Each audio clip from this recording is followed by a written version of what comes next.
Hey y'all, it's Sierra here, aka Capricorn Moon Goddess, and I hope you all are able to hear me today because I do not have my microphone on, and I am doing this in an area of my house where there is a echo kinda. So hopefully y'all can hear me. I just wanted to make this a really quick video because I haven't done one of these in a while. I just got a new Oracle deck in. This isn't a brand new release, but it is still fairly new.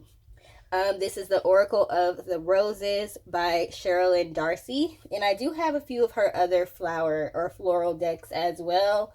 And I like her decks. I like to actually look at her guidebooks because they do typically give some information about the herbs, because I believe she is a gardener or something like that. But this deck caught my eye because it is more of a like archetype type of deck, describing particular archetypes or personality traits, or just types of person, period. So I like those kind of decks. So I'm just gonna go ahead and show y'all really quickly what the cards look like. It has nice pink gilded edges. In the back of the cards, I feel like my camera isn't focusing that well, but this is what the back of the cards look like. And then the sides are gilded. So I will go ahead and show y'all what the cards look like. And we may or may not look at the guidebook. Let's see. Let me just go ahead and get that out of the way. Let's look at the guidebook really quickly. She does have spreads. I'm not going to show the spreads. I don't really use spreads, but I know a lot of people do. So if you're wondering if she has those, she does. And then she actually has some cool information in here, like about growing roses, and buying roses as well. So every card has a different rose on it, a different type of rose, as well as an archetype. Here's some of the spreads. Again, I'm not going to go into detail about those. And this is more information about growing roses. So, what kind of temperature, what type of sun, full sun, partial sun, things like that. How to water them, how much water they need, what type of soil. So I think that's cool that she put that information in there. And then as far as the cards, this is a color guidebook, so that's very beautiful, to be able to see the cards in color. This first card here is the Democrat, and it's the number 1, so they have numbers as well as the archetype. And the rose on this one is the Carolina Rose, or the Rosa Carolina. She has the botanical name as well. So she goes into the oracle meaning as well as the ethnobotanical archetype exploration of the botanical notes, so where it comes from, what area of the country, how tall it grows, how much sun it requires, all of that. And the plant energy. She does put these in her books often. Like she says, this particular rose is associated with the deities Themis and Aquatis. The astrological sign is Libra. I'm a Libra sun, so that's cool to know. That makes sense. The Democrat being associated with the sign of Libra. And also the meanings and uses for this particular rose, she say, are responsibility, fairness, balance, choice, and justice. So I'll go ahead. I don't like to do this, but I'll go ahead and read the oracle meaning. So the Democrat, oracle meaning, many of us believe we are being fair and just, but it is simply our beliefs and our filters that make us somehow righteous. Seek balance and create greater focus on equality in what you are doing by silencing your inner voice and personal views for a moment. Is this really fair, and does it take into account long-term possibilities, not only for others, but also yourself? The Democrat acknowledges outside influences as relevant to them, even if they do not agree with them. They will clear space to listen, to observe, and to understand the needs, positions, and goals of other people and institutions. That was hard to to read because my nose is like runny right now. I'm suffering from a sinus infection as usual. So that's the meaning of the card. As far as the ethnobotanical archetype exploration, it says, it's not just about me. What and who is it that I need to make space for in my life? So this card seems to be calling the person who receives it to analyze themselves and maybe take constructive criticism, as well as checking their beliefs and their values and seeing if they're biased. That's a good word for this. I feel like this card is calling the person who receives it to make sure they're not making decisions from a biased or egoic standpoint. So I really do like how she has the guidebook set up. It's not too long as far as the explanations. You can look at it pretty quickly and get the information that you need. So I'm going to go ahead and show the cards now.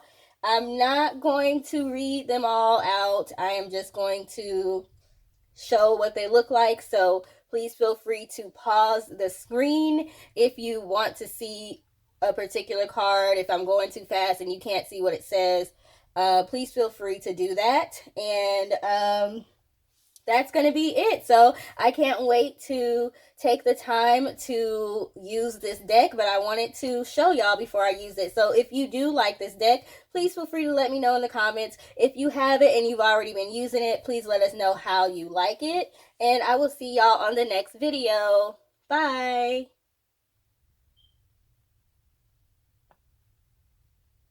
All right, y'all, I just wanted to show y'all the gilded edges really quickly. So hopefully y'all can see that.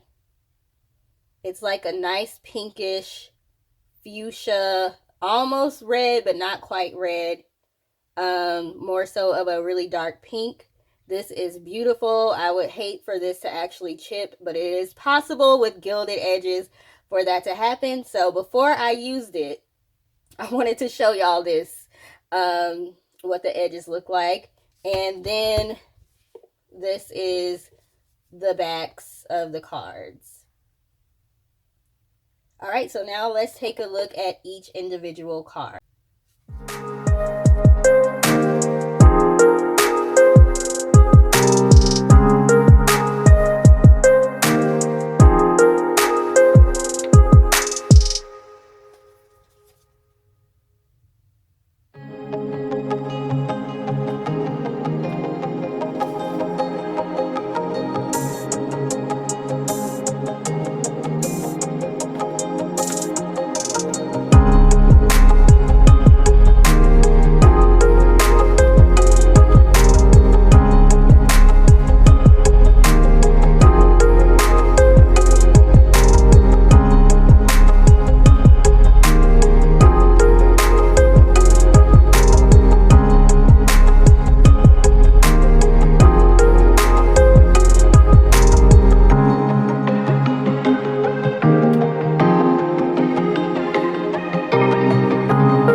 y'all may be wondering why I set some of the cards aside as I was going through them, and that's because these are cards that I haven't seen in other decks when it comes to like archetype type of decks. So I just wanted to point those out, just in case you're wondering if there's a difference between this and a few of the other ones.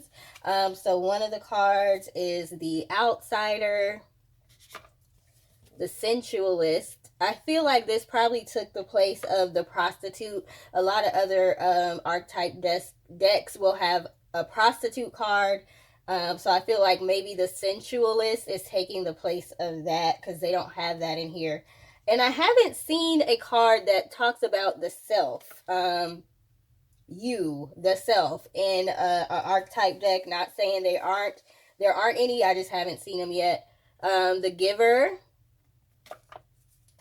the Explorer. Sorry, my camera is shaking, y'all, because my chair keeps rubbing against the ring light that I have it on.